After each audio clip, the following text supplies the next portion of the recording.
Hello everybody, my name is Ryan and we're all St. Mary's students. I'm an accounting major. My name is Elizabeth and I'm an international business major. I'm Juliana. I'm a corporate finance major. And I'm Sophie and I'm an information systems management major. Today we're here to discuss why we believe that the reappointment of Ben Bernanke was a big deal. First of all, his credentials are unmatched by any other candidate out there.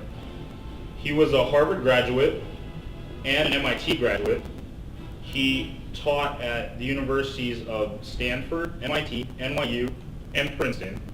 He's a professor of economics, and he did his thesis regarding the Great Depression, which at this time was the most valuable aspect of his whole resume, if you will. Elizabeth? Along with what Ryan has just said, I also want to touch on the fact that a lot of people have been pinning all the responsibility on Bernanke and the institution, but people can't do that because you can't just blame him for that, just like you can't blame the Arab government exclusively for terrorism.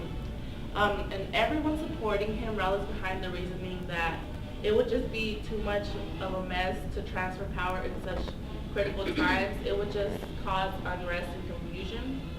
And even though there have been some concerns about some of the decisions that were made in the past, Bernanke, during the darkest days of this economic recession, when the country was teetering on a depression, him and his leadership at the Federal Reserve Bank made a huge difference.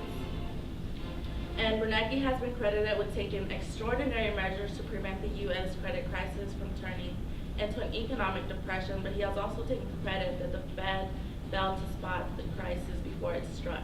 Now on to Juliana. Or Sophia.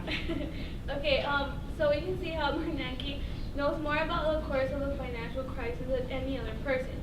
There is no superior replacement for him for now. Our economy is currently going through a long-term restructuring and recovering, and it's just recovering from a financial crisis. So we need someone who knows about it and how to fix it.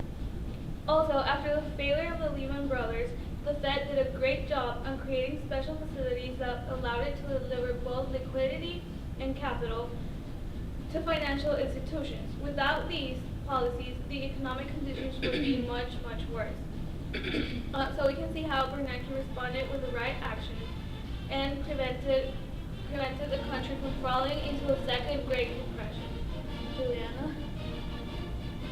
Well, as we can tell, it's very obvious that along with the commentary on Bernanke, the majority of it is ultimately seen in a negative light. On the notion that Bernanke didn't act as timely as he could have, we also need to realize that because Bernanke was working alongside Paul